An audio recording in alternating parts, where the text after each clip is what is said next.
hello, everyone. Hopefully you can hear me. Yep. Welcome to the show.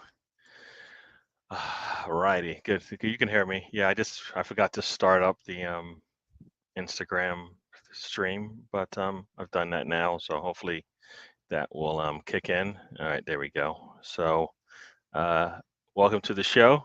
It is Monday. It is the day after, or the day after Arsenal's first drop points of the season, first non-win. Um, so we'll get into that and more. I've got with me Tony. Tony, how you doing? I'm doing all right. I moved a quick trip to urgent care, but got antibiotics, so I should be Yeah, fine what's a day? What's a day in the world of Tony without a stop at the hospital or any kind of medical facility? now. It's probably not a day that you can remember in a while, but you keep smiling, so it's gonna be all Yep. right. All right, and yawning because he's so bored of talking about football, probably. No, I'm tired. Depends how you doing. I'm all right. Tired. Get ready to go to work in the morning. So Yeah, other than that, I'm all right. Not tired of football or football. I'm just, the grind's getting ready to be here, and I'm excited for it. So let's do yeah, it. yes. Gonna have what they call 2 days or 2 Saturdays, 2 days on the Saturday, football, and then Sunday another football. So here we go. Well, see who joined us. Arsenal Misfits in here. Say hello. Welcome to the show. Brownie has joined us. Hello, hello. And we'll get into it. This will start with Spencer talking about the two yellows, but yeah, why not? I think everybody wants to talk about it. I don't know. Every show I've been on since or during, everybody wants to talk about it. Everybody wants to blame someone somehow. Uh, uh, Yo, Steven says, yo, is Rice an apology? Finally saw the proper replay of the video of the red card. I state my case in a bit. Yeah, I when I saw it, I said, all right, that's one way to go ahead and make that call. Um, but what seemed to be neglected was everything else that went on before and after the situation. It's a legitimate call by their official. Uh, it's just surprising that nothing else happened. That was all they saw. So, and it's disappointing that VAR didn't get involved. There could have been a potential red there. Lots of different things could have happened. None of them went our way. It's surprising, but not surprising. Right. So, Tony, well, before you start, let's just say hello to Alonzo. Decides to join us and say hi. All right, Alonzo. All right. Tony, talk to me. Rice situation. People who have probably heard me on the shows know what I kind of think about it, but I, I haven't I talked to you. I haven't really been on any of the shows, so I haven't listened to anything. But to me, we've had this. It started with Ben White, where we have like all of these illegal throw-ins. It's been something we've been doing the last 2 3 years. We've had several of these delaying the game things. So there has to be something there that the officials are seeing. So let me I get this right. Your first thought when I said what happened in the Rice situation is some illegal throw-ins and delay of games that Arsenal's doing. Talk to me about the Rice situation in a box, because yeah, but I don't believe it's all been of a that. trend for Arsenal. You ever seen that call be made? You've never seen that call be made. You ever see a player tap, throw, kick a ball? Not Arsenal, but I've seen other You've teams. never seen Arsenal do it. Okay, you haven't been watching much games then. Everybody No, does it. So you think it's okay? You think it's a justified? Um, the referee was okay with the way that they handle that situation, not just the yellow card for Rice, but the entire sequence. well, the entire sequence. You have to go to that thing. Is it clear and obvious error? And I'm not sure if that part of it is. You've never, so you think a footballer kicks that high off when a ball is like a foot away from them and hits somebody in the knee? That's not a dangerous play? I don't know. We just had a situation last week that everybody was cheering for them. Ben White kicking a ball right at the player. And how did the referee handle that? Because there was two. Was it only Ben White that kicked somebody after the ball, or was it multiple? No, but Ben White was obvious. So you More you don't think a deliberate. footballer knows where they're kicking the ball? Is that what you're trying to tell me now? He just happened to boot it towards the guy who brought No, him it's not down. that he happened to do it. It's that White had malice in it because he kicked it right as hard as he could, right at him. McGinn never has any malice in his heart. All right, he's a clean There are footballer. levels to it. There's levels Levels to it. to it, Gary. McGinn is a good guy. All right, we'll move. Levels to it, Gary. Think about it. Well, let's Spencer have his say on it. We'll come back. We'll kind of rotate back. I don't agree with it much of what you said, but that's why we're allowed. That's why we have these shows so we can hear what other people think. So, Spencer, tell me, how did you see that? Well, after 3 days of looking at it, I see it in two ways. The first way is Rice could have got the yellow, and sent off, and then the other guy should have got some sort of sending off as well. And then the other way to look at it is the referee sets everything, calms everybody down, and keeps it moving. But if the Premier League's going to start enforcing delay of games like this, then I'm all for it. That's just the only way I how look many at times that occurred after that game? Not it. just Probably a ton. Yeah. Okay. Anybody you think got a yellow? Oh no, of course not, because there's nothing consistent about anything they do.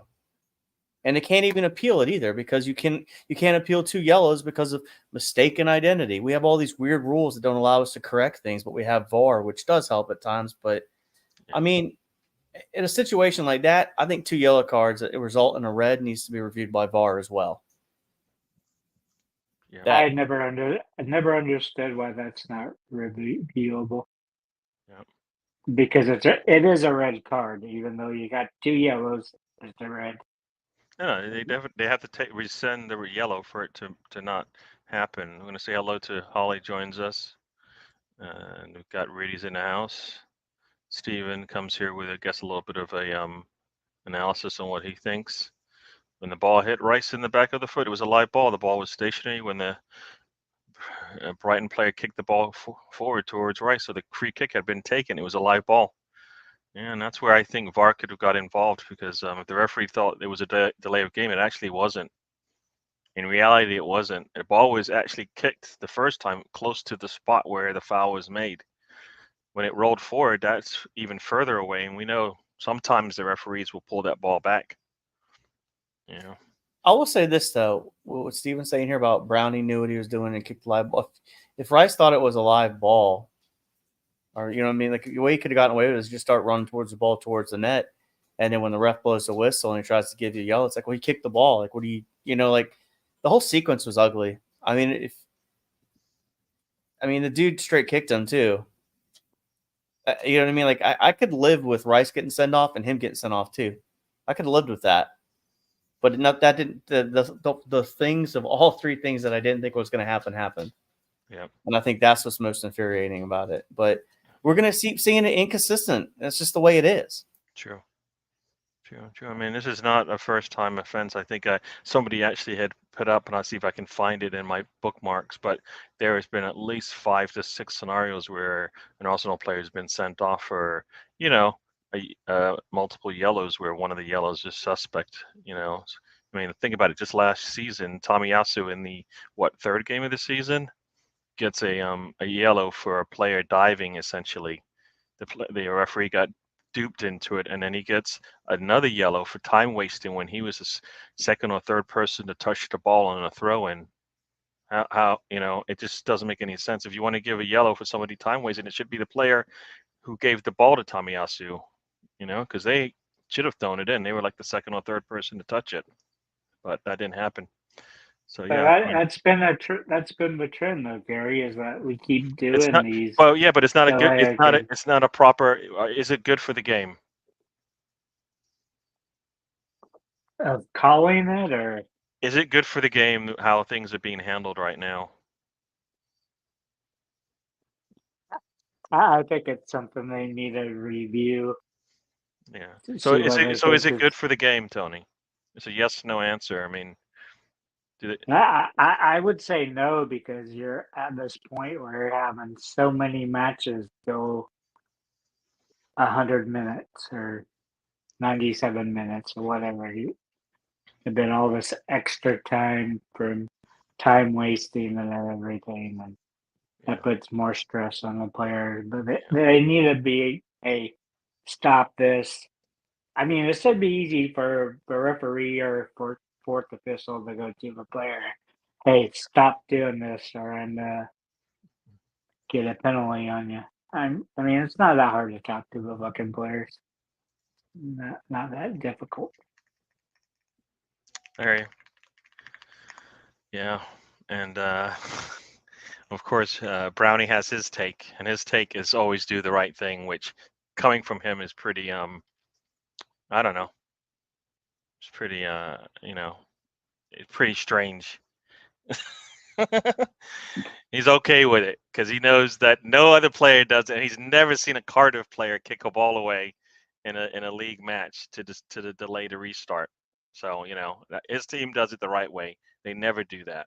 They never do anything silly, and I don't even think it's a silly thing. I think it's instinctive. Players do that all the time. All right. And then the fact that the ball was live and could have been considered live and out. Yes, I think it's just something that players do it all the time. Yes. So But you did. if it's something that's happening all the time, Gary, I know they make things. They'll pick something out and say, "Hey, Yeah. we need to watch this."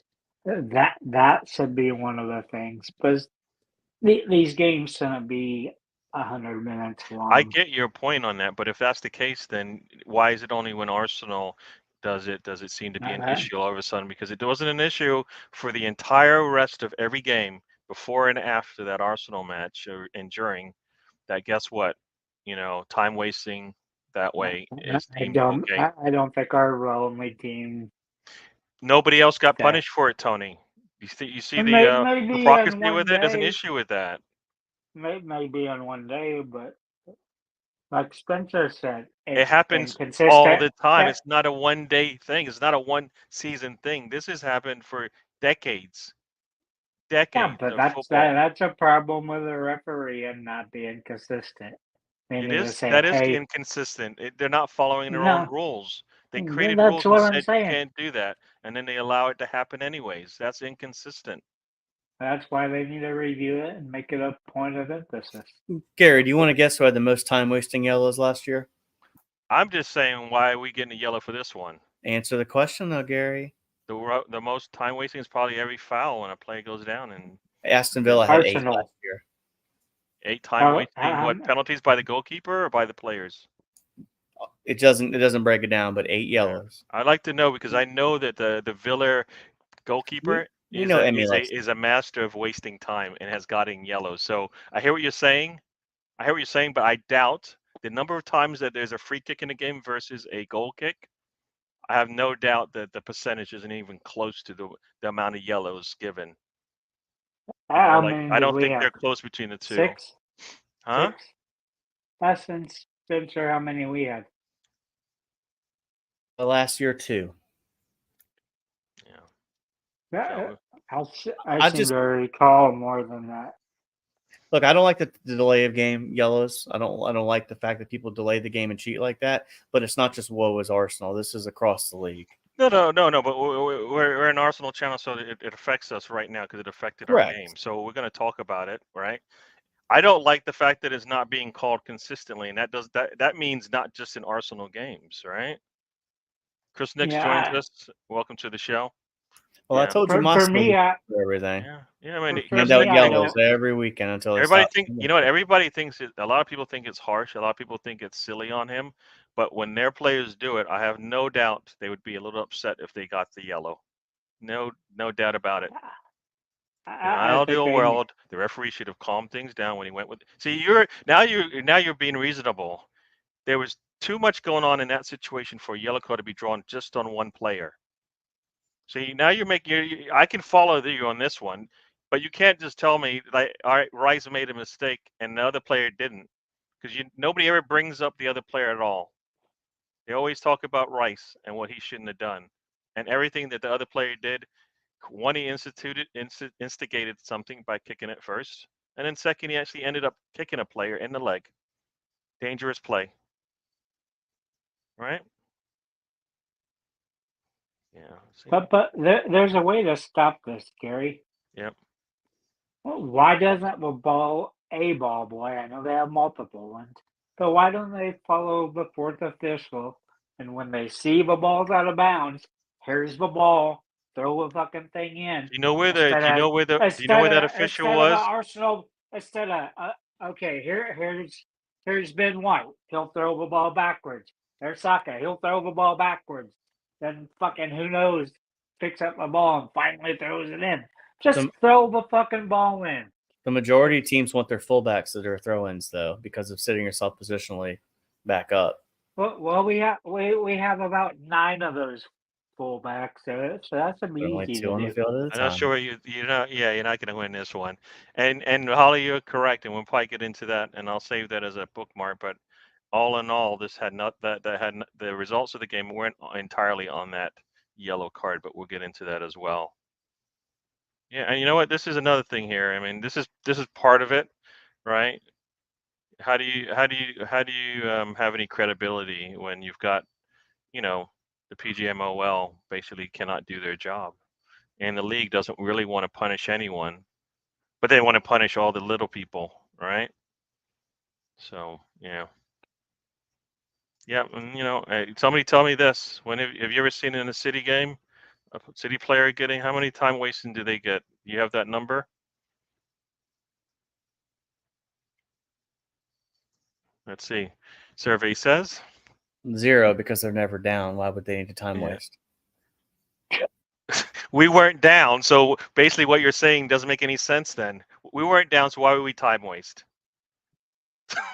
We weren't down when the yellow is given, so why would we time waste? So Declan Rice. no. Why You was it can't necessary to you take the can't just ball away? justify that City never gets it because they're not down, and we're not down, and we get a time wasting. So that's false. And Yeah, but Brownies, we do this isn't we an do time Arsenal thing waste. only. I've never even mentioned that We there's a time waste conspiracy. because we're ahead, Gary.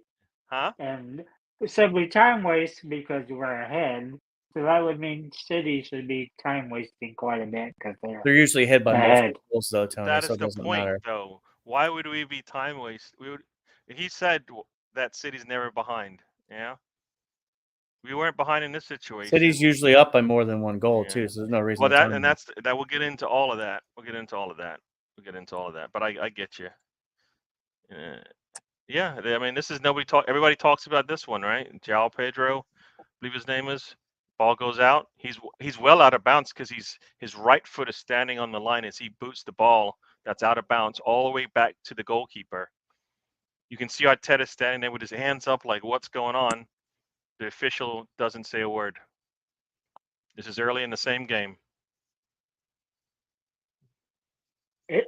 Inconsistency there. Yeah.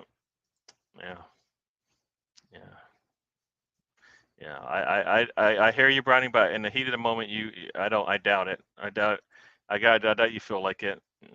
Yeah. I don't know. I don't believe a lot of these things. The fact that Brownie's agreeing with you, Holly, is a bad sign. Take that back, please. You don't want Brownie agreeing with you. Yeah, you know what? Brownie's right every once in a while. Yeah, Every it's blue not. moon. I just don't believe it's on this one. So, yeah. Yeah. Yeah. Yep. We could have played the game with a lot less players. I mean, if they call that every time, Holly, we have a lot less players on the pitch. We would.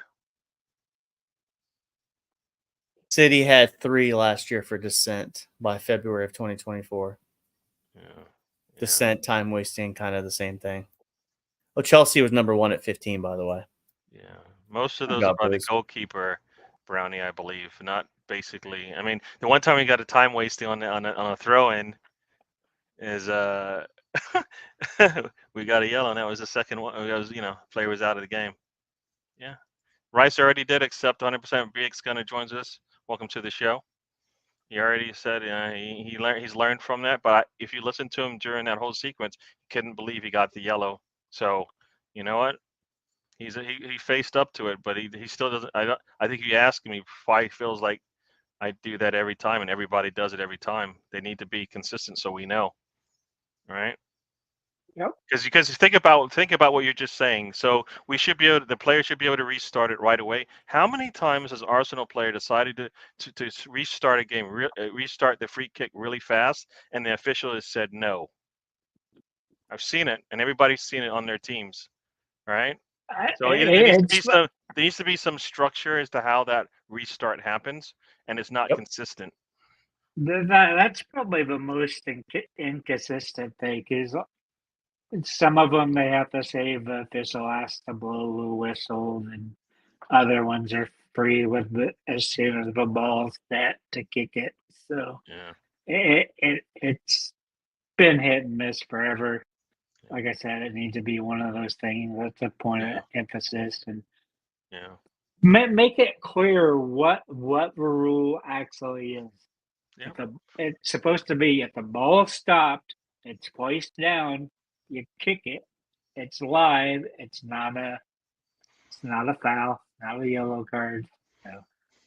Well, the official should restart the game. It's basically how that should work, and then it doesn't matter. And everybody knows. It's like in in basketball and in other games. Yeah, but As a then dead that ball, takes away. it So takes. that takes away. That Yes, takes away exactly. from But the high speed. well, this But, no. You know what? They want it to slow down. All right. The ball has to stop anyways. All right. How many times do you see a foul happen? The ball's sitting there, and the player grabs it, picks it up, and throws it forward 5 feet. Happens every time. Based on what you're saying, they shouldn't even be allowed to do that because basically most of the time the ball is right where it needs to be taken as a free kick. I would love for them to start handing yellow cards out for that. Anytime they surround the referee and start yelling for a call, yellow cards. They're handing them out. They'll stop. They will stop. Players will stop. I mean, like I said, I'm good with this. Let's start. If this is what we're going to see coming forward, I know we didn't see it, but if we were to see it next weekend and anybody starts whining around the ref, yellow card. Okay, let's finish game 7 on 5. It's not going to fix until the PGMOL fixes it because they're the ones in charge of implementing and applying the rules as it's supposed to be applied, and they're not doing it. And don't forget Kovacic. She had 2 hard tackles, one on Rice and one on Odegaard. And what did the guys? I'm like, it was Michael Oliver afterwards. So why didn't want to affect the outcome of the game? Exactly. But all of a sudden, when it's Arsenal, it's all right because they affected the outcome of the game. We make it a Hallmark movie when we want to, Gary. You understand? No. But it happens to every player. I know City will say it's never happened to them, and I'm like, I don't know how many games have affected them where they've lost because of a poor refereeing decision. It doesn't happen too often, right? So they're not affected as much. So yellow cards for dissent last year went from like 84 to 155. Basically almost doubled from 22-23 to 23-24. And Chelsea had 15 as of the article I was reading. So I'll keep doing more research on it. But regardless of the say. Yeah. Like all of these are flopping is not allowed. Yeah. I mean, all these things are not allowed. I don't know if you can find it, Spencer, or not, but I'd be interested to see if the average added time to a game through the last couple of years, because it spiked so much. There's going to be these 100-minute games. Unless somebody's knocked out or broken leg, there's going to be 5 for the Arsenal matches, I don't think we've had any more than about 5 minutes of extra time, right? So I mean, there's only like 5 minutes in our last game, and at the end of the game. So Well, yeah, last year it has happened at overtime period with every team. yeah, no, yeah. Like I said, I've talked this one to death. I think we've all been thinking about it. Letter of the law. It Yeah. should be the yellow. If it's letter of the law, then it has to be letter of the law 100% of the time. It can't be. It can't be just when I feel like it. I mean, if you're gonna do your job, you got to do it all the time, right? That's why I feel like they should go back to the amateur referees and have them do it. Them do Because what? they've Have the amateur referees do what? referee games instead of fucking professionals that get paid for it. It's, you get paid for it. You help out your buddy. Oh, VAR. You didn't miss anything. Oh, there. okay. It So you're was- saying VAR or refereeing shouldn't be the same entity, right? no, it should be the same entity, but you should have this very clear line of what an infraction is, because I'm curious because they're gonna have 12 iPhones set up for this Yep. supposed automatic offside. I'm curious of how off and how screwed up that's gonna be, because it just doesn't seem like they Yeah. ever get anything I hear right. you saying. I They- just if you're saying letter of the law, then Ventman, which I really don't want to remember his name, should have gotten a red for dangerous play. You kicked the player high, right next to the knee, well, right next to the knee. both players should have been down the player. Yeah. The main reason for additional injury time is because of the player's faking injury. Yes, I kind of think I said that. Players only have themselves to blame. Yeah, or what? Huh? I hear you. But you know what? The referee has to manage the game and can't allow them to just keep doing that. You know, if he looks at it and he doesn't feel like, you see many a time a referee will just go, get up, and then I don't think that's it. Like I said, you see all these balls tossed around. You see a goalkeeper wasting time. I think that's a bigger amount of the time than faking an well, injury when and a going player down for flops and an then they injury. bring on, then they like sit there for what seems like a minute before they decide whether or not to bring on the medical staff, and then they say, no, don't bring on the medical staff, and the player miraculously walks it off. Right, that happens all the time, and Heel. you know what? That's an extra minute lost there, right there, and nobody. That should be a card.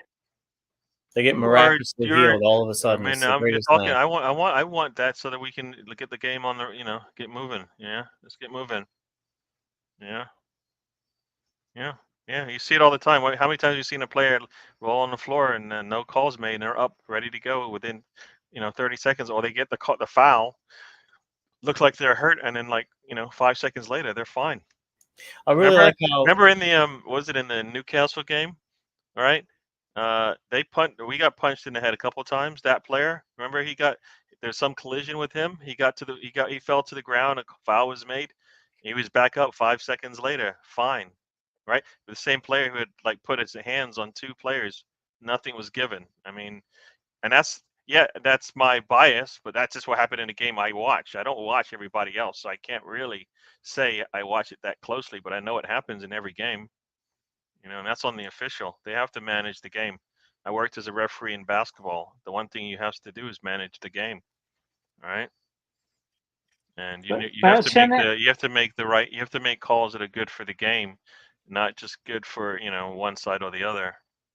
But shouldn't they be like basketball, where you have to be 90% accurate, or you get in trouble? You would think so, but that's obviously not the case, because we know that they miss many a call, and they're not, and they even have VAR to help them, and then they miss it anyways.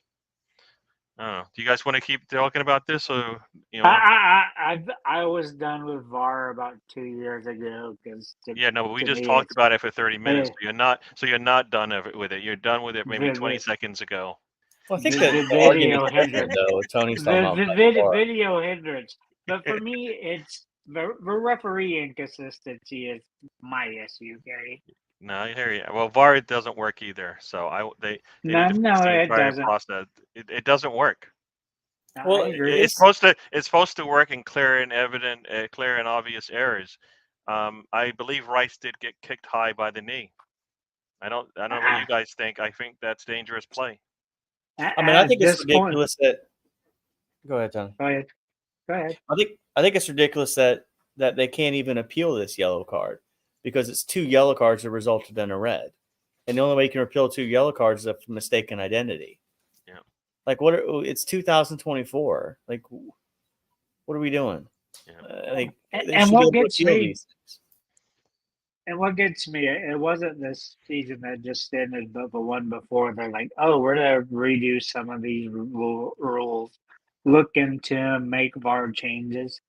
And do you know what they changed? Not a damn thing, Gary. So they think everything is being handled correctly and being It's implementing buddy the rules system. correctly and like that. So like I said, it starts. I mean, they're not doing anything about it, so we just have to kind of deal with it. You got a former ref that's the head of it. So. Yeah, well, that's not necessarily wrong. It just might be the wrong assignment, right? Yeah. So let's get into this one. So, after all of that was said, even before and after the yellow card that forced Rice out the game, Arsenal probably still should have won the game. All right. Yep. Spencer, talk to me. Tell me. Yeah, I think you and I talked about it on Saturday. Like, I think he should have made the adjustment the minute he saw there was a red card, change the formation immediately, bring on the extra defender, and then see if you can hit him on the counter. Which there was 3 or 4 opportunities there. I mean, they weren't the best opportunities in the world, but there were still opportunities there. But I think he waited too long to make his subs. The minute you lost the guy in the midfield, you had to make an adjustment. Period. And I don't think he made it. That might be the first time I've not seen him just add the defender, because every time I remember us getting a red, it's like, here comes on the defender. This is it's hard to say he's a young manager anymore. He knows that this will happen. He's had many a player get sent off defensively. Most of the time a player gets sent off for us is defensively. Maybe a few times it's been an attacker, but yeah, you have to shore up the defense regardless of whether it's with bringing a new player on. So the formation we were going to use should have made sure that nothing definitely comes through the middle, not from. I mean, when your center back is able to make a pass all the way through to the back line to the attacker, something's wrong. Yeah, I don't know. This is something he usually gets right. Usually, that defensive player comes on there, or a midfielder comes on there, and they switch the formation. Spencer said both should have happened, and that should have. Arteta missed it. It's getting where he's gonna make these type of mistakes now, but he made it. So. Well, that's I mean, it's also on Gabriel and Saliba there, because the goal they conceded, I think they were too far apart defensively. They allowed too much space for Pedro and Brighton to really make a good push for. I mean, granted, Raya makes the first save, right, which is really good, but the rebound, right, and it's just. Yeah, it's just unfortunate. They did that last week where they were almost in fullback positions. They were so far apart. I don't understand why. I guess he does that because the fullbacks are attacking, so he has them out wide. I don't know if he expects a midfielder to drop back and kind of fill that hole in the middle there. But I mean, they're too wide apart. All you have to do is a through ball through the middle, or just loft it up over both of them and have somebody run into space. It's a bad positioning by them too in the games so far. Yeah, I mean that's how we lost the winning position, but we also, you got to remember, we also missed many opportunities to score that second goal. I mean, as much as we can complain about the one slip by the defense. We also can talk about the multiple misses and missed opportunities by the attack. I mean, Sacker missed a couple opportunities to score. Erdegaard missed a shot from right in front of the goal. Havertz had a one-on-one with a goalkeeper. I mean, there are too many opportunities for us to get that second goal. I mean, we're up 2-0 when Rice goes out. We don't really think too much about we don't like the second yellow, but some of this is on us as well. We kind of the drop points isn't because of the yellow only. That helped, but it helped us lose it. But we had our opportunities multiple times to get that second goal. We should be able to get, and I'll go back to it again, 3-goal rule. We can score 3 goals in anyone. I believe we can. We should be able to score 3 goals in anyone. Well, we can easily do it in one half, but yeah. And there's a Arsenal Misfit has a story. We might get into that as well. We'll bring it up in a little bit. Yep. Is it 2 points dropped, or is it a point gained? it's hard to say. To me, if your defense is down a player that long, to me, it's probably a point saved. Yep. It's a tough one for me. I think I said something to you on Saturday, Gary. It's like, did you expect to go get 3 points at Villa, given our record against Villa last year? And the answer is probably no. You're expecting at least get a point at minimum. But, I mean, again, like, this all comes back to the Rice situation because everything has a cause and effect, right? So I'm really on the fence to whether I don't know really. I think it's just a point. I don't really want to point my finger at anything, if that makes sense. I don't think I say it's 2 points dropped or even a point gain or even just lucky to get out. It's just kind of one of those weird ones where, yeah, I just don't know on that one. I don't have an opinion on that. Yeah. A little bit of everything. Yeah, no, I mean, it's a mixture. It really is. I believe I said I may change my mind as each day goes on, but it's definitely 2 points dropped because we missed. Because most of the time, because we had the one blip on defense, which kind of sealed it. But the opportunities to score, we got to make those. At some point, we have to be clinical in front of goal. It can't be. They were tough. I heard somebody say that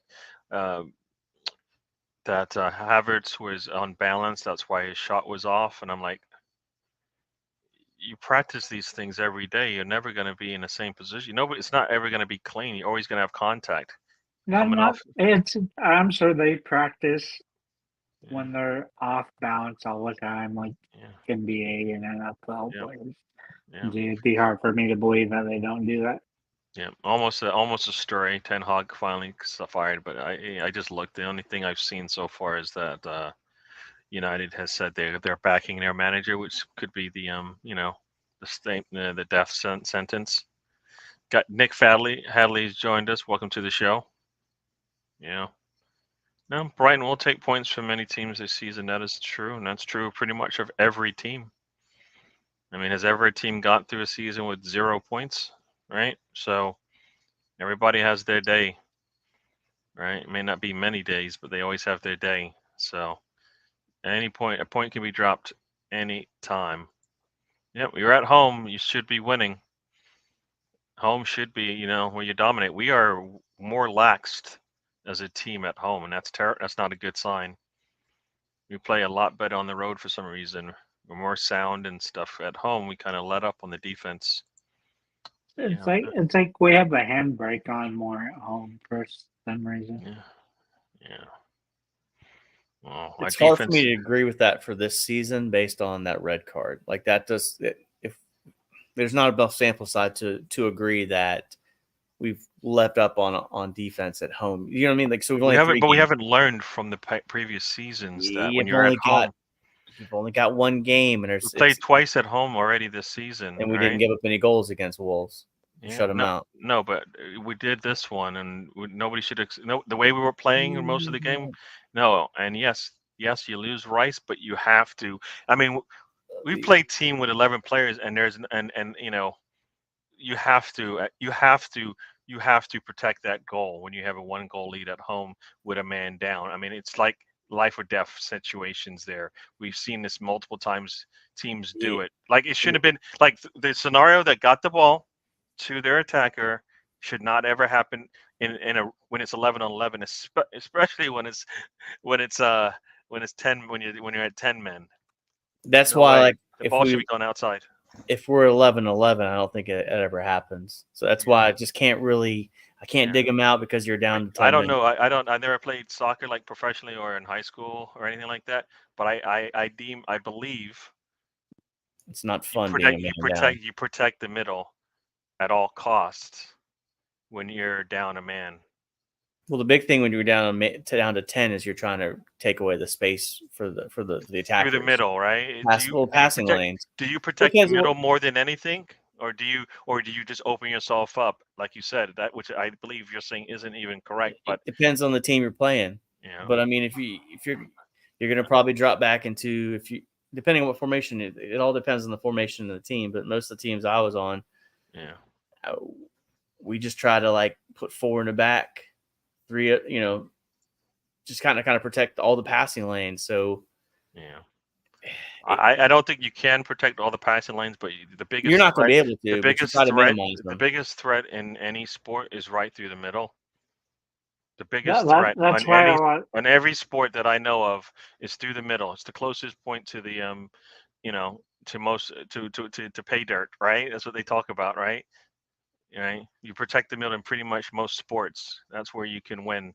Well, it's like Brownie says here, 10 can be harder to score against than 11, but you have to be defensively sound. And we are supposedly one of the best defensive teams in the league. So then to hear that, guess what? In this scenario, our defense can't handle it, then tells me something's not right about the way we set up.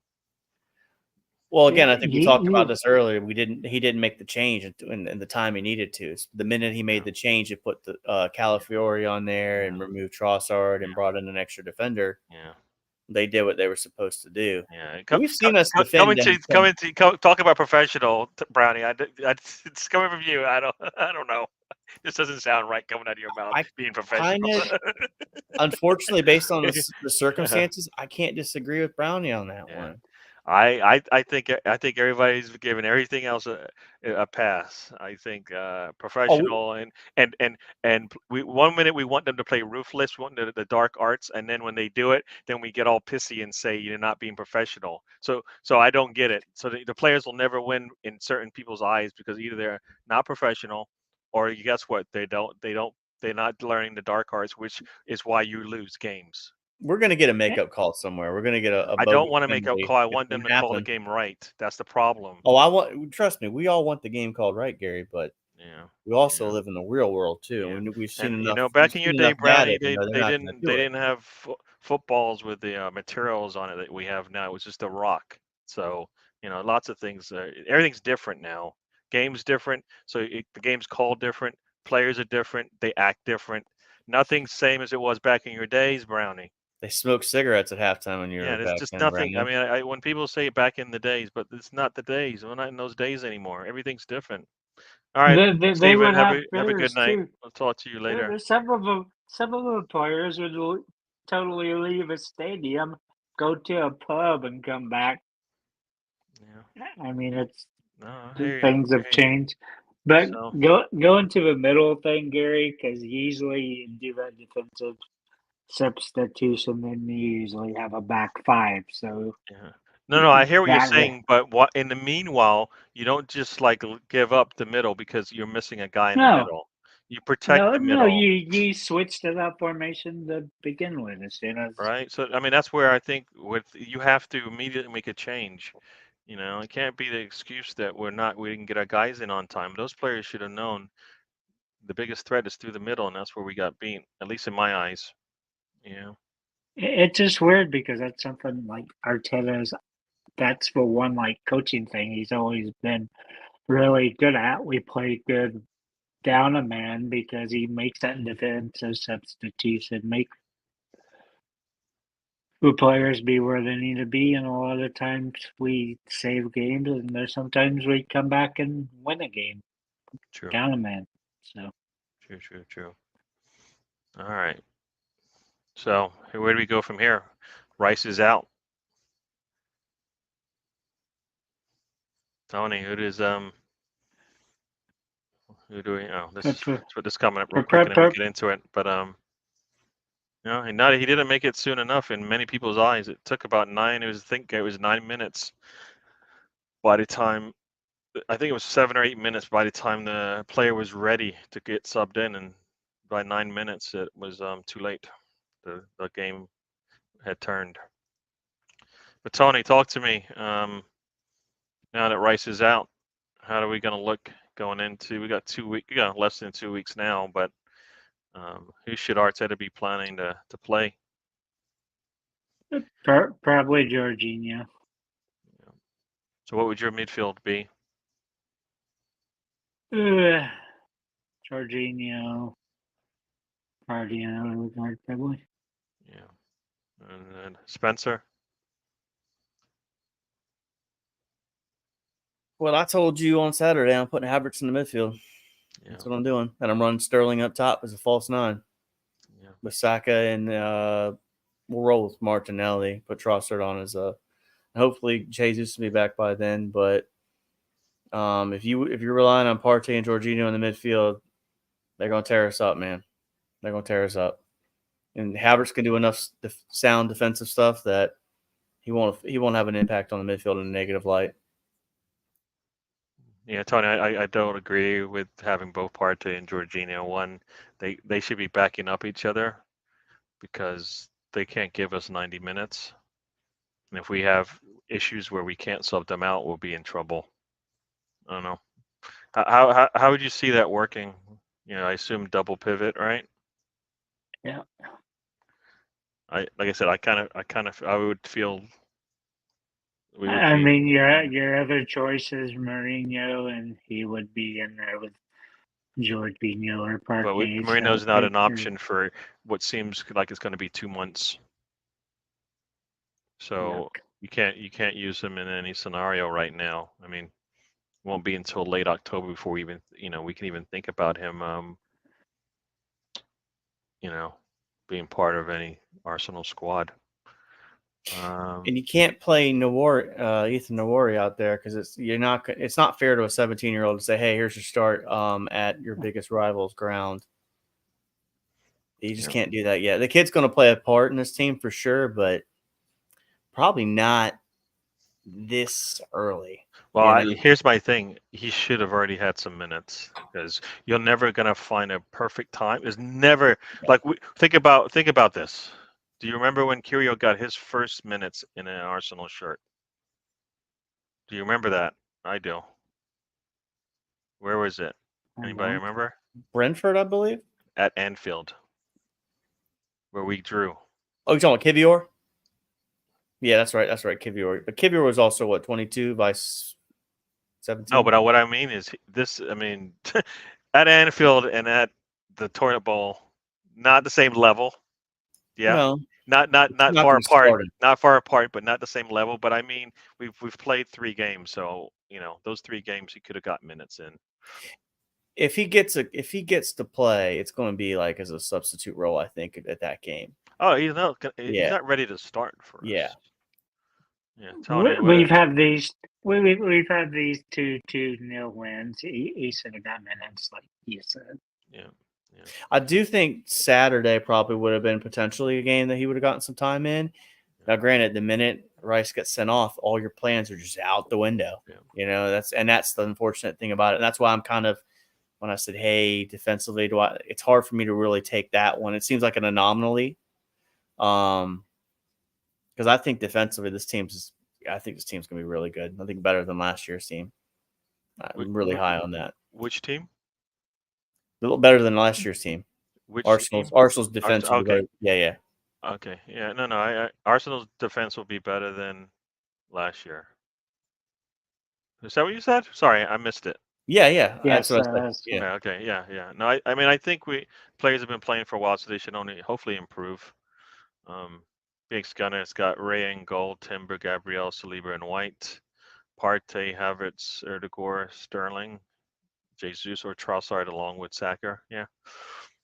I like I said, I don't really want Havertz at the 8, but when Moreno goes down, you kind of go to your third option for me.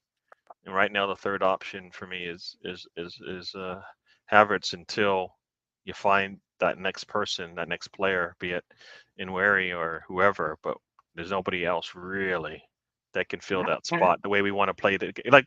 If you play a double pivot, right, then what you're saying is we're going to change our style of football. And when does Arteta ever do that?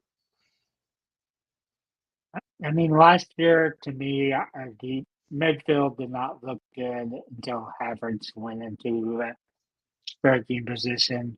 Left 8, it was worse than the year before, and you had Granite like this. So. Well, just think about if you put Partey and Erdegaard and Jorginho in the midfield, we're not playing anywhere near our style of football if you do that. Yes.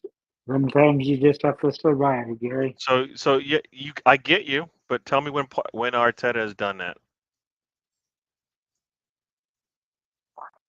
He's went with the double pivot back there. You can't even. I bet you don't know. It's not been that many times, right? We are healthy enough. We don't need to play a double pivot in this game. There was like 3/4 of a season, or maybe even more, that we did that. We've never. When do we do that? You're talking about his first season when we didn't buy anybody. I still don't think we played a back 3 then, right? I think we played, more. We played the same back 4 style. We only played the back 3, I believe, in that first half season when he came in January. I'm not saying the back 3. I'm just saying playing with the two pivots. Yeah, like I said, I don't feel like that's what he wants to do, and that's what he's going to do. Unless he changes his ways, which I've wanted him to change his ways multiple times, but I've yet to see it. And they're not as good as people make them out to be, too. Yeah. I mean, Solanke's already missed a couple games. I don't think he won't be back for this one. Yeah. Van der Ven Carlson, I think missed that Sunday as well. He's not going to be back for this. He might not be back. I don't know. It's 2 weeks from now, so maybe. It's not going to be an easy game playing them, but I'm not as worried as I was last year. So maybe people don't hold the same confidence I do, but having Timber back, having, this Calafiorina, he's looked really good so far, but sample size is very small, but he looks confident. He doesn't look scared. His situational awareness is way better. I mean, look at what we got at fullback compared to what we had last year.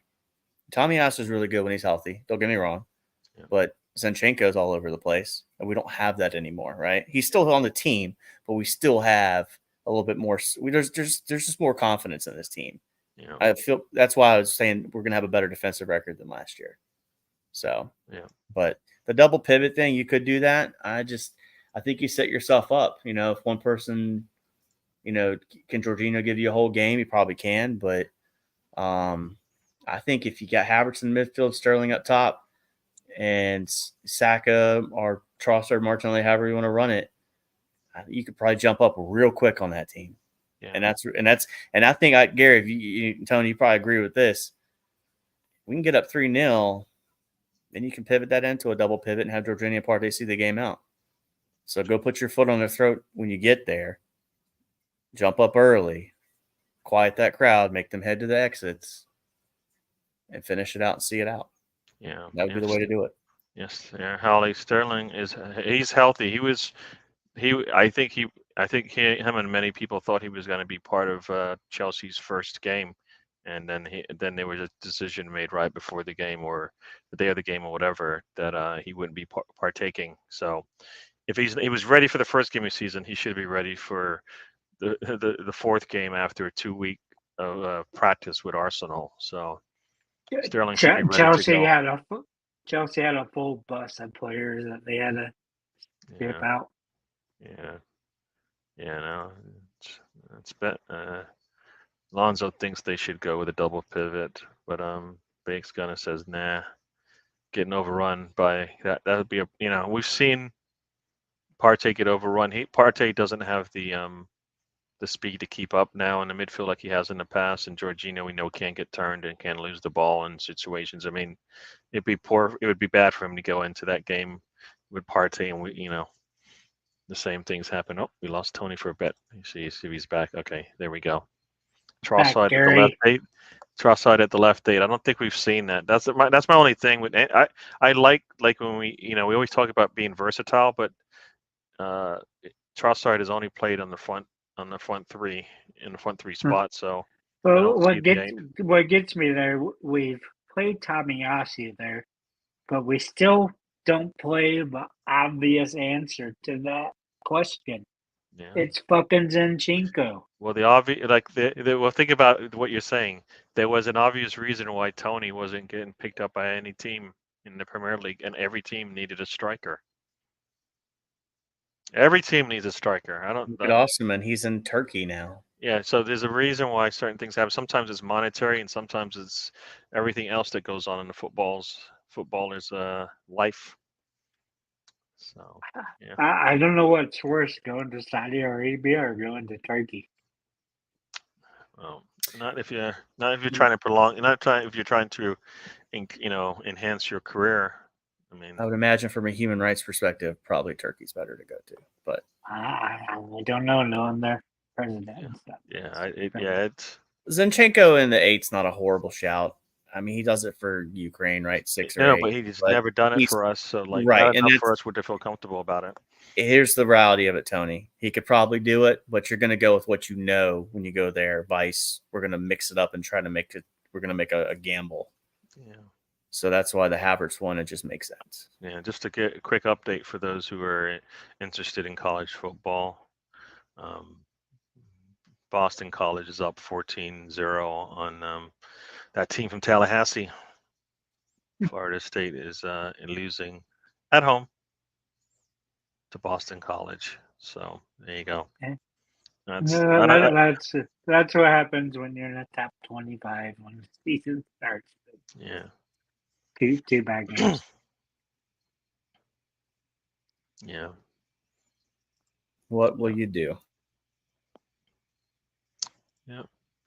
Turkey. Yeah, Turkey. You do get to play in the Champions League. You can make a name there for yourself. Yeah. Making it to the Champions League doesn't mean you're always a good team. So But you're against so many poor players in Turkey. Yeah. No, he should perform there, right? And Turkey's technically in Europe, and He should hopefully break some scoring records there, right? You would think, especially if he's pissed off, and he has. I think he was able to not manipulate, but manage the way the contract is laid out. So I think he can leave early, I believe, and the buyout clause has been lowered. So he could raise his marketability even higher there if he does kick on. And let's just say, for example, does in a big Champions League match, group stage game or whatever against pick a team, and he goes out there and shows out, someone will take a flyer on him. But it's really odd. Tony and Osimhen didn't really get any movement from anybody. I mean, the Chelsea thing was potential, but we don't know how true those rumors are. Does Chelsea just get rumored in with everybody just because the article writes itself, right? No. Chelsea have their, I don't know, president, whoever. They had two people there, two officials. They were definitely there trying to make a deal. And he may get that move to Chelsea next season. I mean, it's hard to say at this time. I think, or January. I think, like I said, let's look it up. I think how do you sell his name now?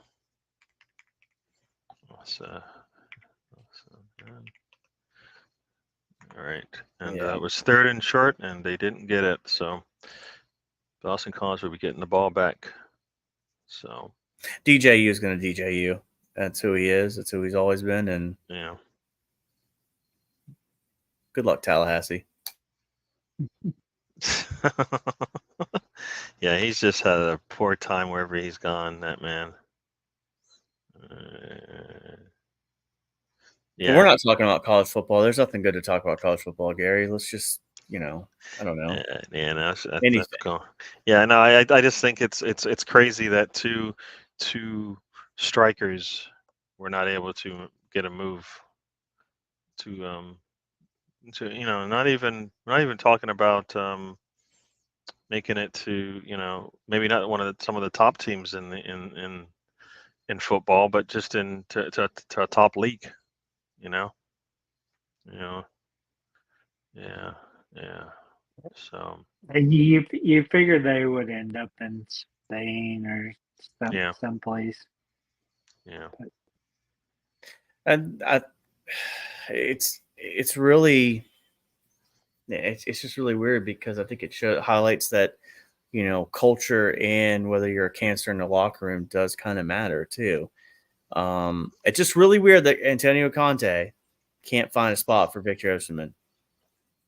That's I either a it's a criminal on Conte, in my opinion. Like, why can't you figure it out? Like, and it is so. Here's the thing: he may have an attitude issue, and Conte's way to cop out to protect the asset was like, I can't use him. I don't want to. When the reality is, he's just not has a poor attitude, poor in training. That could be what the reality is, but Conte's up here trying to save face for the club because they need the money. But it kind of goes twofold because in one breath you're like, this player is not one doesn't fit our structure, and if you think it's a an issue or a social issue in sense, like in terms of like being part of a team and all of that, then you can't be selling him for top monies. You can't be selling for top monies if there is that kind of an issue, right? I mean, it like Kind of we've like seen selling a car with a bad well, no, issue. we've just seen it with the United player who got sold for really low, and he's got marketing issues. He's got there's social issues that they're dealing with, right? So you can't just sell a player for top monies. You might have to protect yourself with sell-on clauses and whatnot. But I don't think I haven't heard much about Osman being much of a poor player in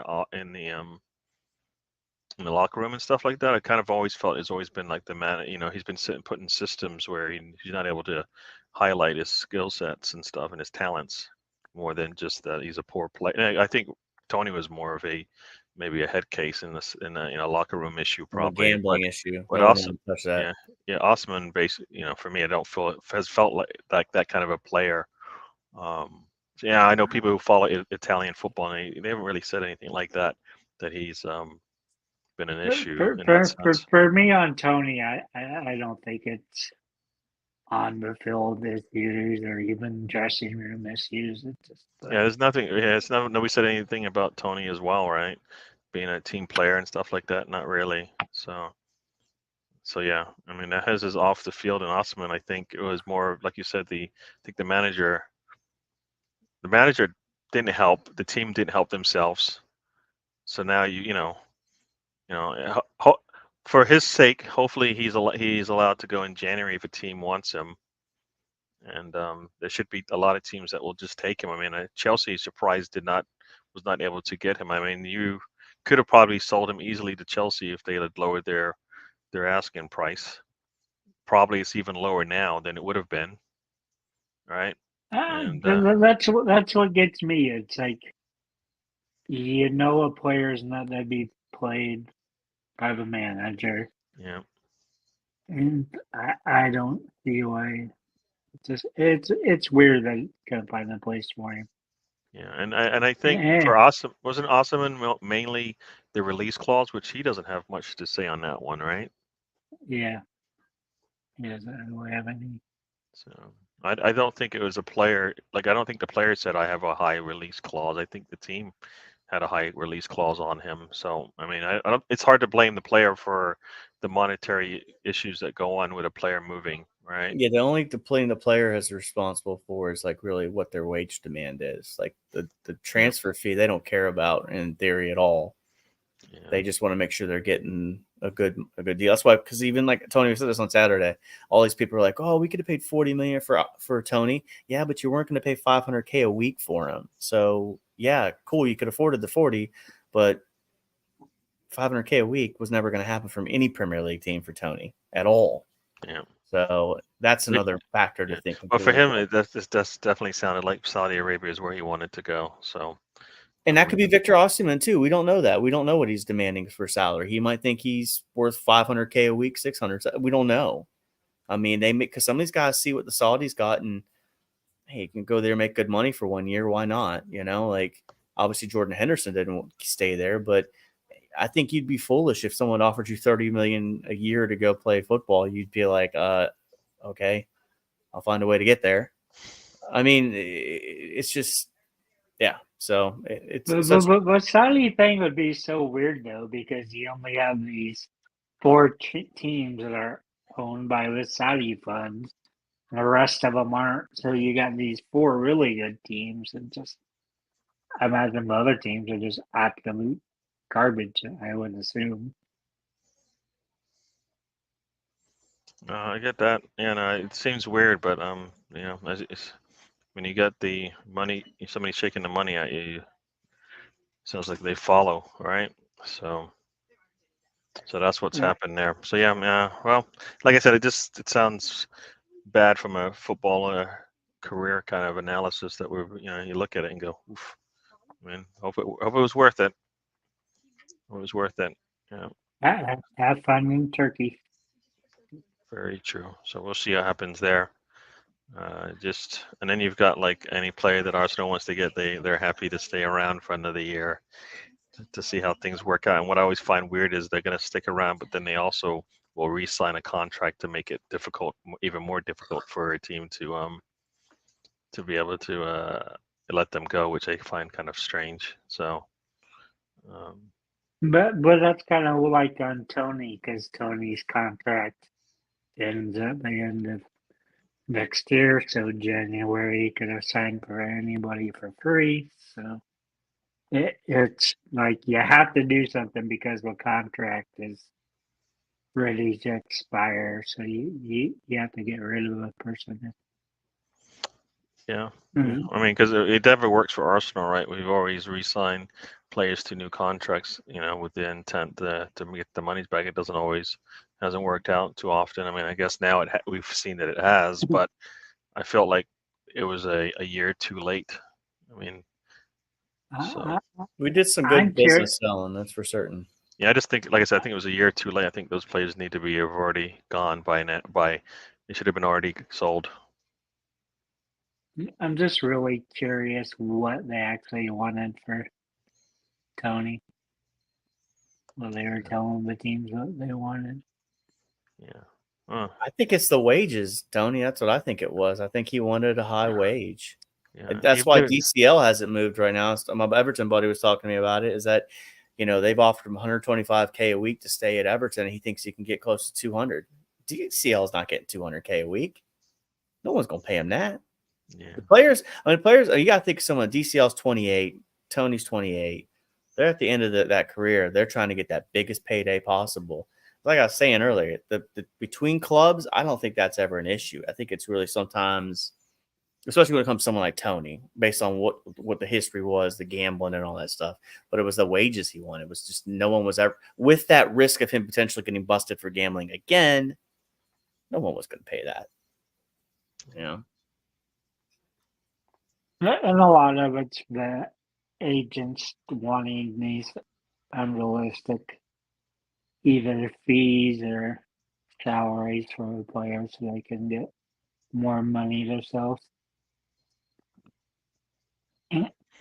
I'm surprised because I kind of thought COVID would be the end of these agents getting these big money deals.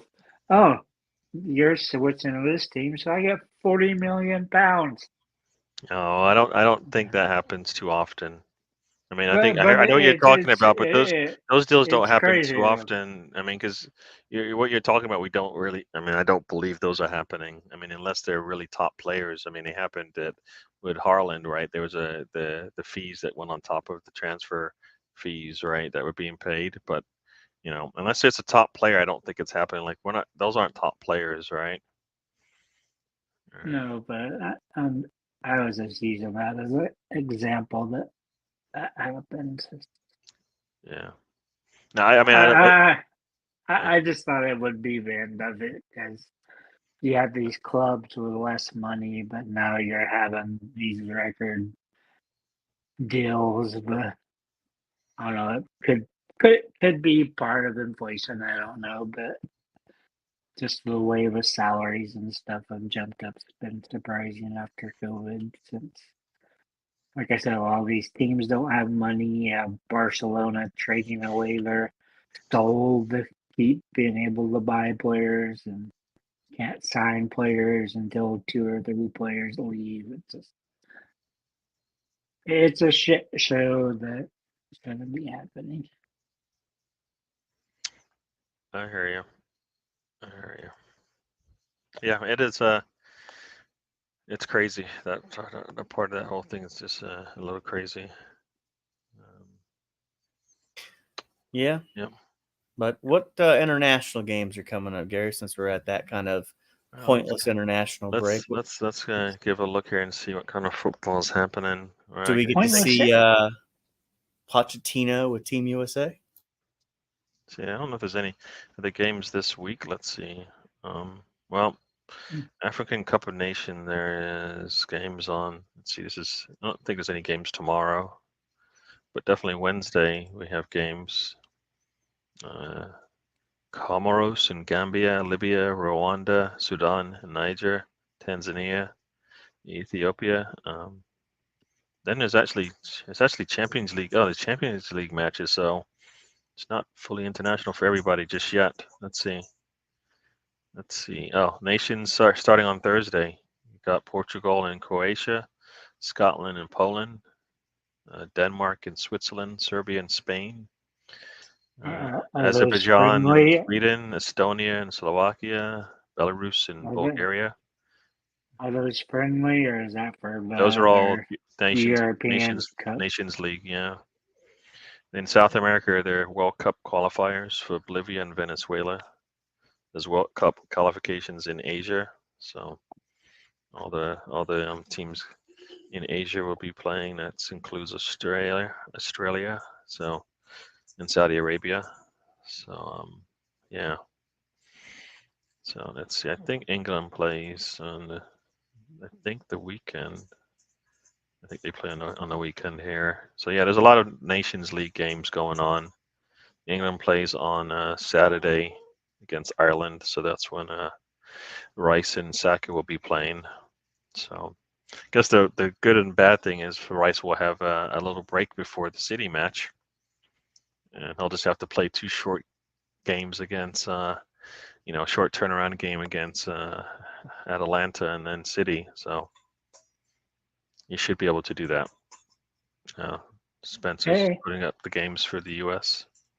It still just fathoms me that you're got these seven international breaks when you've had all this stuff in the summer. It's just way too excessive for me. I hear you. Yep. Keep talking. I'll be right back. Yeah, I'm excited to see what you're gonna do. Go ahead, Tony.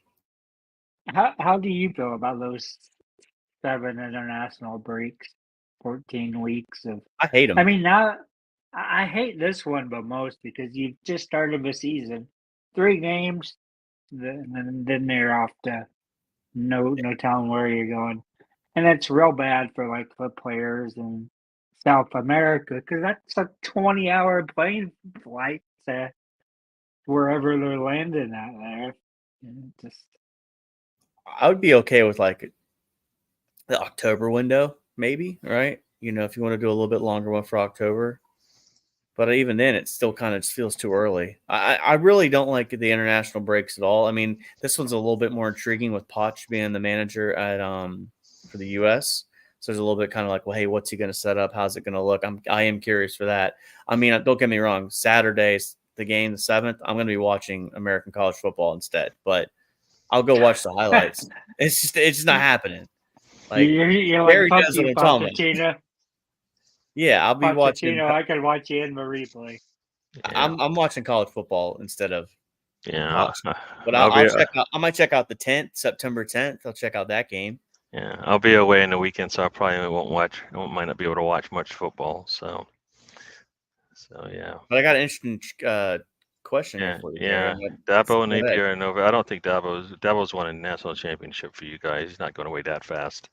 Yeah, it's gonna- Novell and Napier are definitely. I mean, the way that BC is playing right now, and they're got 3.5 minutes here to try to. Ooh, that was across the neck there. Oh well, they're gonna be punting now, but losing 11 at home. We'll see how that works out. and But that top Napier, deck for FSU is empty right now too. yeah, It- that's crazy. They can't fill a stadium. That's not good. That's not good at all. warms my heart though. Yeah, yeah, yeah. No, I think Napier's probably on that list, but yeah, some of us care, Holly. All right. I think Billy's in trouble. I really do. Yeah. Yeah, Napier. Yeah, Napier. I think is in. Yeah, I mean, we'll see how he does this week. He has to destroy whoever. I think we're playing Stanford. Yeah, we have to beat them by. It shouldn't even be close. I mean, our defense needs to. I mean, that's the problem. Their defense is not good. So I don't know how they're going to do against a team who has nothing to lose. I would roll with Legway if it was my call. I'd put. Well, they have to in this next game Yeah. because he's in concussion protocol. Yeah. So I think if they lose 2 or 3 games before they get to the rough stretch of the season, it's not gonna. You might as well go with the youngster, let him get some minutes. So what in-conference teams do you just totally hate, Spencer? Do you hate Miami or Florida? Oh, I do hate Miami, but we've always kind of owned them, to be fair. So there's not really much, since they've been in the ACC, we haven't really had much issues with Miami. Florida State's probably the number one team I hate the most in the conference. Easily, it's not even close. Of course, I don't like the Carolina schools, although I kind of feel bad for Wake Forest at times because they're so small and pathetic. I mean, it's a nice campus. It's you know what I mean, for the size of the school and everything. Like, NC State's probably the second one I don't like the most. Georgia Tech as well. It feels like Wake Forest just needs to go off to Division II. Yeah, I mean, it's a beautiful campus. I've been down to Wake Forest to watch a game down there. I mean, great tradition. I mean, Arnold Palmer went to school there. So that's a little known fact, and played golf there. So they have a lot of tradition with the basketball and everything. The football stadium is fun to go to as well. But Georgia Tech gets me nightmares at times because I can remember Paul Johnson running the triple option and just picking up first downs and just bleeding Clemson. So Gary knows what I'm talking about, and you do as well, Tony. But I mean, FSU is probably my most hated easily. It's not even close.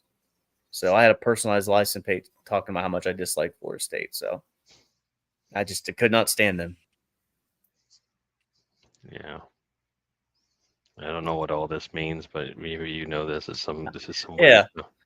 3 points on Sunday. I told you, Gary, in the group chat, I was like, I tossed and turned from 4 a.m. to 7 a.m. on Sunday. I was so ticked off. 8 months to prepare for Georgia. Georgia's better. Not going to argue that. But you should score more than 3 points, period. And that's what got me. So I saw the passing charts from Saturday. I know we're getting on the side road. People are like, what's passing charts? Klubnik didn't use the middle of the field the whole game.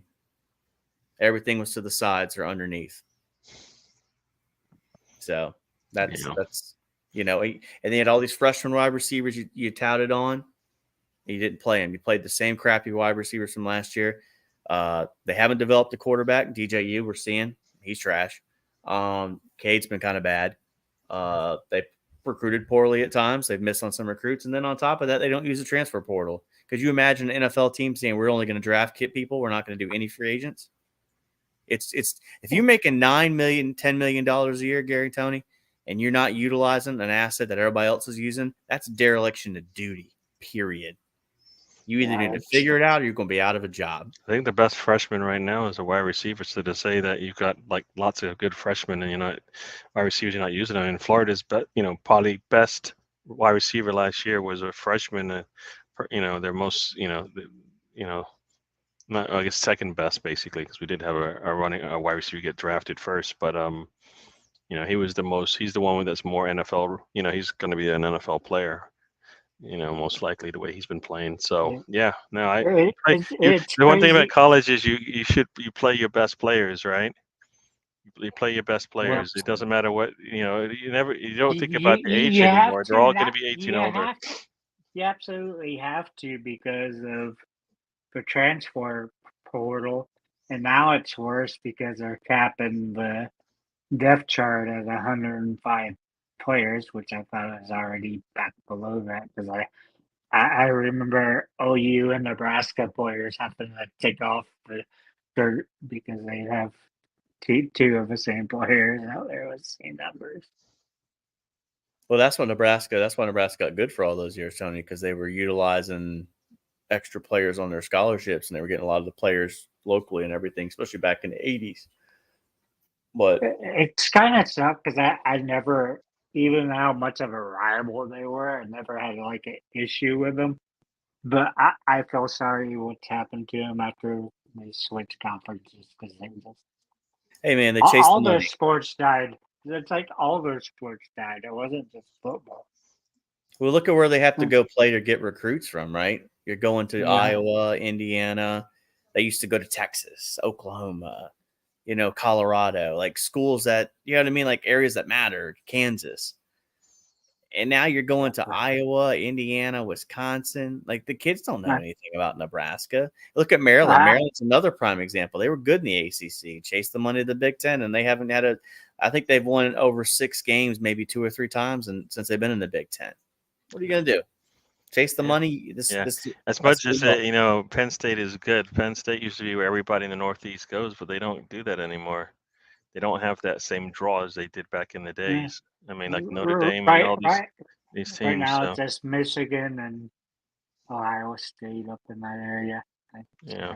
I mean, nobody on that whole East Coast would even think about going anywhere but to Penn State. I mean, if you're in New Jersey, you're going to Penn State.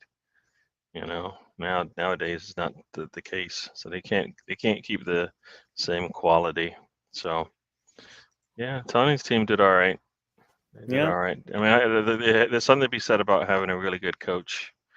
Brent's I know Spencer misses him. I was gonna say that's your biggest miss. You said it hard. Now. It's hard to say.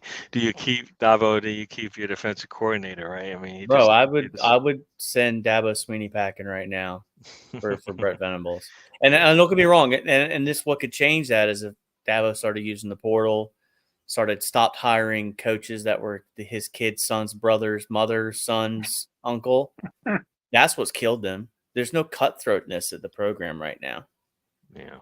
It's hard to claim best as the standard when you go hire a former grad student that played at the team that has no coaching experience, expect him to run the wide receivers. Like, what did you think was going to happen? Yeah. Well, it's just crazy. We kind of saw that at Florida when they started doing stuff like that. You have to. I mean, your team should be able to go out there and get the best. I mean, if you're not, then your standards have dropped a lot. You go to all those finals and semifinals, then your team just struggles. It's hard to maintain, and coaches get lazy. It's hard, yeah. It's hard to maintain. I mean, everybody looks at the Alabama program and wonders why Saban did that. You know what? He's no different to me than Pep. They're always thinking about the next thing. Thinking about the next thing, about the next player they're going to bring, about the next game, about the next everything. It's the next. A lot of people are thinking about trying to get it done. Try to get to those places, but it's discipline. I say it all the time. You have to be disciplined in your process. When you're not, and when you do shortcuts, you pay for it, right? I mean, look at Coach K. Coach K didn't want to do one and done kids. He went and did one and done kids because he had to adapt. Yeah. For me, I've always hated Saban because, like, he said when he was at coaching in the NFL, he's like, "No, I'm not leaving." Then he leaves all his players waiting in the hotel room. Where's the coach? Oh, he just fucking signed for Alabama. I mean, you have to have respect for, especially professionals. What about Lincoln, though? Lincoln did the same thing in Oklahoma. I don't know. I don't know if they had any hints. Oh, so you don't care about it, do you? Now it's no, a totally different situation. He took like 30 fucking players with him. Yeah, he rolled out. Yeah. He took our personal, But our you know what? probable, You want probable, ruthless. You want ruthlessness, but then you want it to be nice, and it's like no, the two don't work. probable fucking 5 quarterbacks in a row for fucking Heisman's that we won. And I love dropped it. watching this DJU failure because I remember Big Dave getting on Twitter, and Dave, that's his dad, running his mouth about Dabo, and now your son's over here playing for Norvell looking like pure dog crap. So enjoy, Big Dave. Your son's not going to be going to the NFL. When he showed up at Clemson, he should have played on the baseball team like he said he was going to because he was a better pitcher when he was in high school. But no, he decided to play football because he wanted to be a quarterback. So Yeah. I wonder what school he's going to go back and be a color commentator for, because always kids come back and do the former stuff. Probably ain't coming back to Clemson. He'd probably come back. He'd probably go to Florida State, but they probably won't want him. So it's going to be Oregon State all the way. I don't have any issues with DJ, by the way. It doesn't show, but I don't have any issues. Yeah. We're cool. Yeah. Yeah. Lonzo, I want your team to be. I want you to be happy, but Penn State is not Penn State as it used to be. Man, I'm sorry. You know it. Like Penn State they're in the Big Ten, right? Who's slated to win the Big Ten? It's not Penn State. Oregon or Ohio State, one of the two. I mean, it's not. You know what I mean? That's where Penn State has dropped. They used to be considered national. They were national talents. They were top. They used to win all the big trophies and all of that.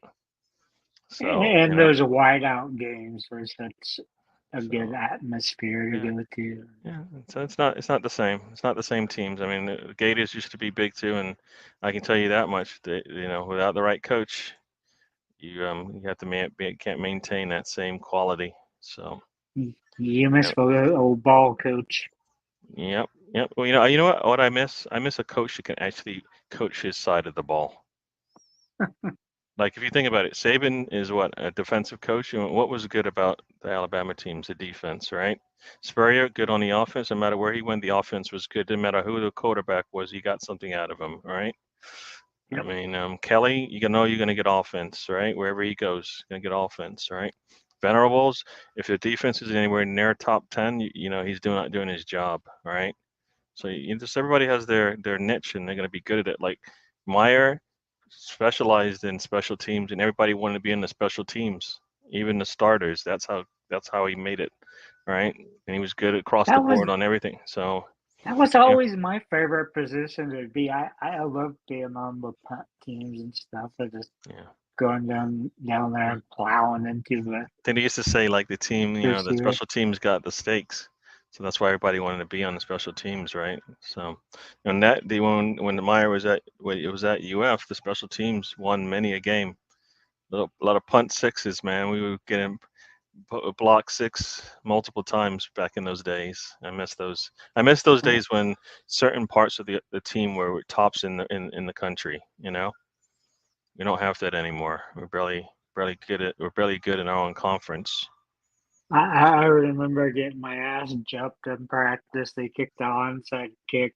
I picked up the ball, went 35 yards, but still got ass chewing because they just took a knee.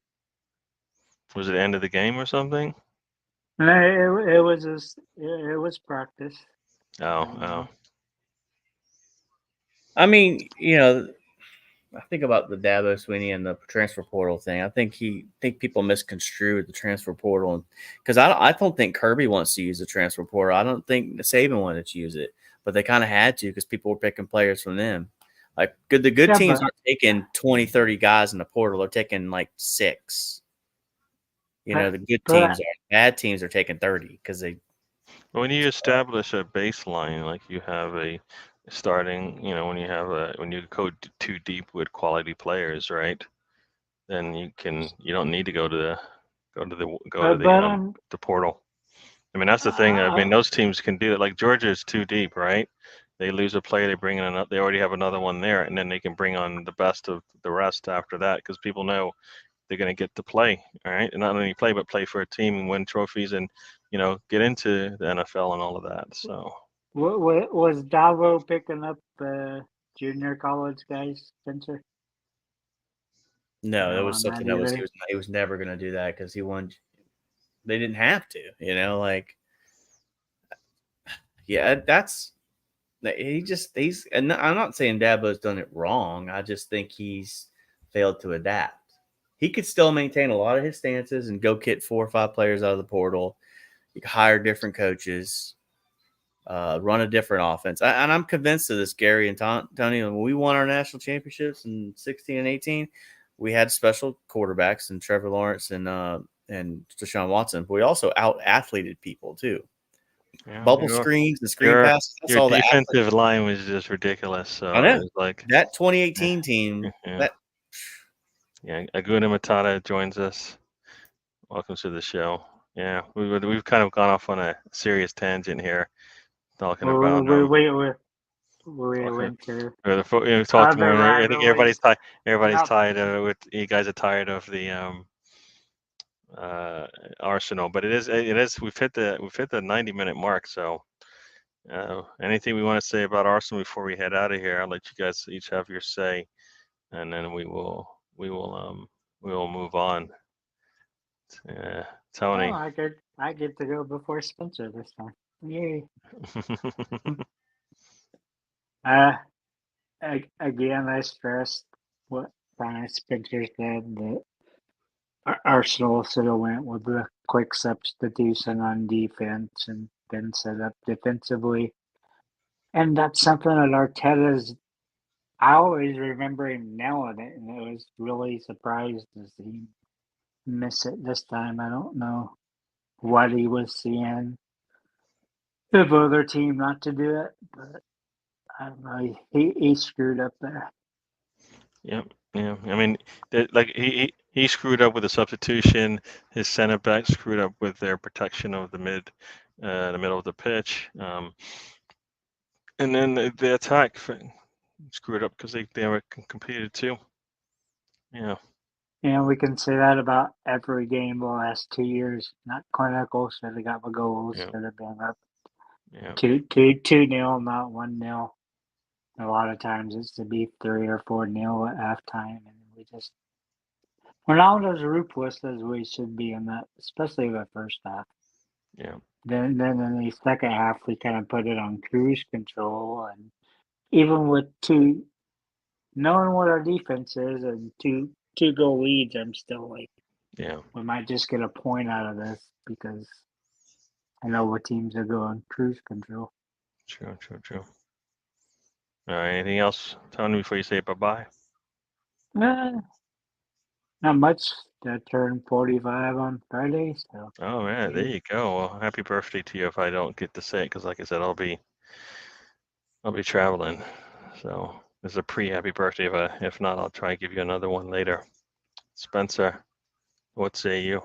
Well, I think we talked the Rice situation to death. Really not much else to say on it, right? Unfortunately, you keep bringing it up. Well, I'm just trying to. I'm doing like Gary, you were in college. You got to do that conclusion statement, and you're trying to meet that 3-page threshold. So you're going to rewrite. You know what I'm doing. Very much so. Oh man, those days are over. We only spent 45 minutes on it. I think we had a good discussion on it. I think it was, I think Saturday's discussion was a little more emotion based on us, Gary, if we're honest, because it was kind of really close to it, so we didn't have time to process it. Yeah. But other than that, thanks for everybody that came by. Enjoy your time off. Make sure you spend time with your family, and just enjoy the rest of your week. I know I will do my best. Gary, have a safe time traveling, and Tony, happy birthday to you. And that's all I got, Gary. Very, very much. Very true. Very true. I had something to say. Oh, not even me. I had something to say, but I can't remember now what I was going to say. I usually jot these things down when I'm going to chat. But yeah, no, I enjoy talking about the Arsenal. I mean, like anything else, we need to improve on little things. I think I don't know what we do for shooting drills, but we need to get work on that a little bit more so our players can be prepared to shoot. At all times. So let's do that. Lonzo trying to tell me when Penn State was good. 8 to 10 seasons are good, but you needed to win 11 to 12 to win those titles, my man. I mean, like I said, Penn State is not the Penn State they used to be. So most teams, a lot of teams aren't. Yeah, so it's tough these days. But we'll be back next Monday. I guess I don't know what we'll be talking about, but we'll see who actually how the international games are going. We'll talk about that. I don't think there's anything else going on besides that. So we'll talk about that when that happens and then go from there. All right, everyone. Thanks for joining. Yeah, as far as Arsenal goes, sounds like Moreno's out for 2 months, so that's not good. Sterling hopefully is healthy and Rice comes back ready to go, and Jesus hopefully he gets to practice in these 2 weeks and he's back as well, because we need a lot of answers on the bench or in starting position. So we'll see how that all plays out as well. I'm So so tired of getting these players that end up being out for 2-3 months their first season. Yep. No, sounds like the Moreno, that whole situation to me sounded like that's just a unluckiness there. I mean, first day out practicing, you have a collision or fall down, and then Gabrielle lands on you, and then you chip a bone in your shoulder. I don't think that's just like that's just not somebody not being healthy and stuff like that. So we shall see. But anyways, everybody, thank you for joining. We'll do this again next week. And we're out, everyone. And we'll see you guys later. And life is a journey. Don't wait to try.